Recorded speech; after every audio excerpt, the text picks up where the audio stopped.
Hey everybody, it's Tanya Roberts, your next Premier of New Brunswick. This is video 2, just if you're keeping track so you can pick up and follow off without missing any of the facts. I just want to start out again by letting the individuals I'm about to name in this video, I want you to understand that this is not about bullying, this is about accountability. And it's time that the government of New Brunswick's decision makers who are making these decisions and who are putting in writing, directing how our frontline staff is to manage abuse in our homes, you best be sure that we're going to talk about it in public if it's not on the up and up. If you're doing anything that's putting our people at risk, we're going to talk about it in a public forum. So starting off, we're going to talk about what happened at Tobic Valley Manor in Plastrock and the implications that occurred after taking the advice from the Nursing Home Association. And this also trickled up to as far as social development, long-term care sector. So first of all, I just want to highlight that I'm only speaking on evidence that I have reviewed myself.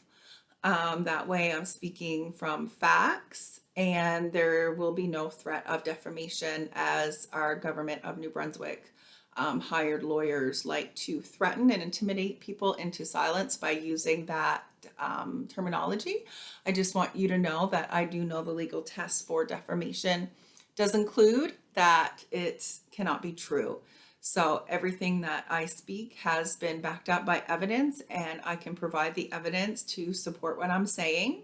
So please don't waste the paper or the time to send me an email trying to silence me based on defamation. So we're going to talk about the upcoming court case in May. It's scheduled for May 27th at 9:30 a.m. in the Woodstock courts. And basically the summary of this court case coming up is there was a nurse at Tobic Valley Manor who abused a resident. The abuse consisted of hitting the resident. It was videoed, it was witnessed, but the witness questioned it. But however, it was confirmed by video. And the offending person also wrote a letter admitting that she did hit this resident, but she saw it as self-defense. So she didn't agree that she should be terminated because of it. However, the Tobic Valley Manor first handled this situation the way they should have. They reached out to the Nursing Home Association. They fired this nurse because they had a firm stance that the Tobic Valley Manor in Plastrock would have zero tolerance to anybody who dare lay a hand on a client that was not in a loving manner.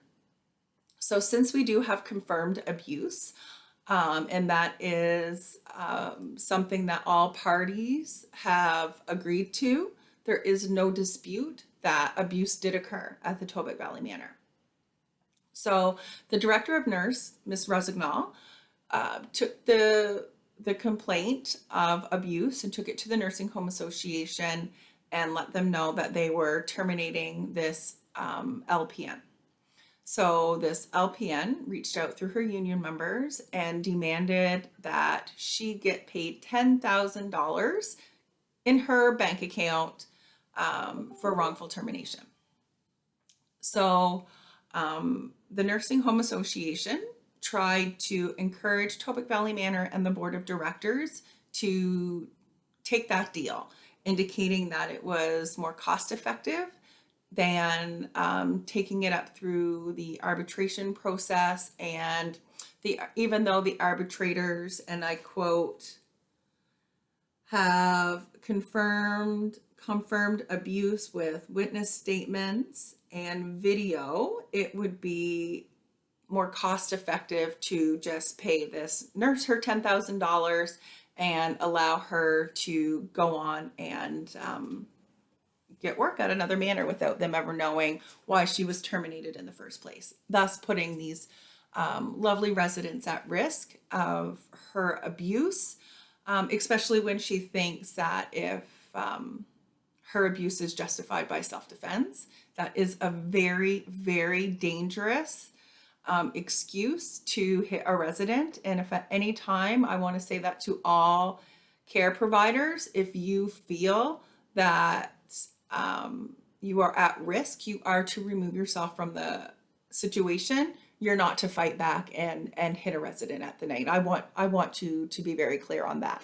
I know the lovely caring people out there are probably saying, yeah, duh, but clearly this isn't common knowledge, and the Nursing Home Association has it in writing that the arbitrators wouldn't support a termination for abuse regardless. So we're going to continue with this now. Sorry, I am a sidetracked storyteller. Bear with me. So after Andrew McGuire, he is the previous legal counsel at the Nursing Home Association, put in writing that the nursing home should basically just give this abuser $10,000 and let her go on her way. The Director of Care, Ms. Resignol, didn't agree with that, so she reached out to Andrew McGuire's boss. At the time, that would have been Bill Keating, Mr. Keating. He was the CEO at the Nursing Home Association. So Mr. Keating was very taken aback by the Director of Nursing daring to question Andrew's advice. He let her know that he did not owe her any explanation. However, they would be standing by that legal advice, which again is in writing, that states it's more cost effective just to pay off the abuser. So again, Ms. Resignol did not agree with that and went to move forward with taking the complaint up the ladder to social development. So at that time, there was a lovely new deputy minister full of passion and eagerness to protect our seniors, Miss Elizabeth Doobie. She was deputy minister at the time. When Miss Resignol reported to her what had happened at the Tobic Valley Manor in Plastrock, Miss Doobie, of course, was outraged. She immediately reached out to the administrator, Amy Jenkins, and indicated that from her perspective, the advice from Mr. Keating and Mr. McGuire at the Nursing Home Association was in fact the wrong advice.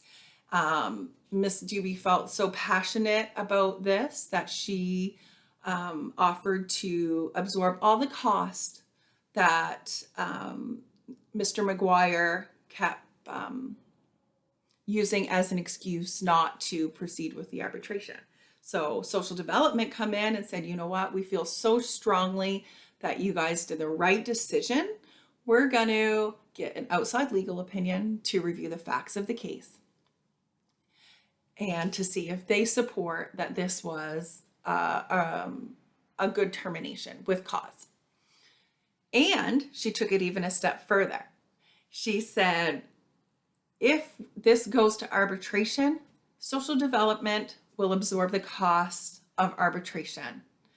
And she took it one step further and said, if once it gets in front of the arbitrators, if they determine that the abuse did not qualify for a termination discipline, then they would absorb the cost of that as well. So at this point, the argument that was put in place by the Nursing Home Association that it was more cost effective for the manor to just settle with the abuser, that no longer had merit, because the government come in and said, what you did was right, and we're going to support you with this, and we will take any of the costs associated with it. That's how passionately they felt about zero tolerance in the nursing home. So first and foremost, I just want to say kudos to you for offering that, Ms. Doobie.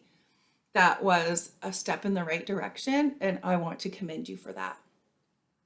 So moving forward, you probably think, great, Tobic Valley Manor had a way out, and it went up through the process of arbitration like it's supposed to.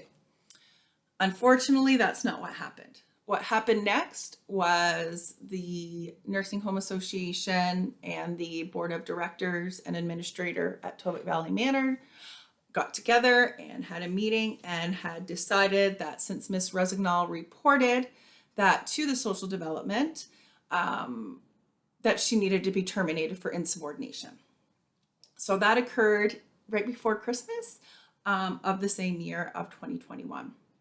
So in 2022, social development said, Ms. Resignal, you're our people. You do not get behind senior abusers. You want to hold people accountable for their decision making, and we want you to work for us. So she was hired on as a nurse consultant in social development in the long-term care sector.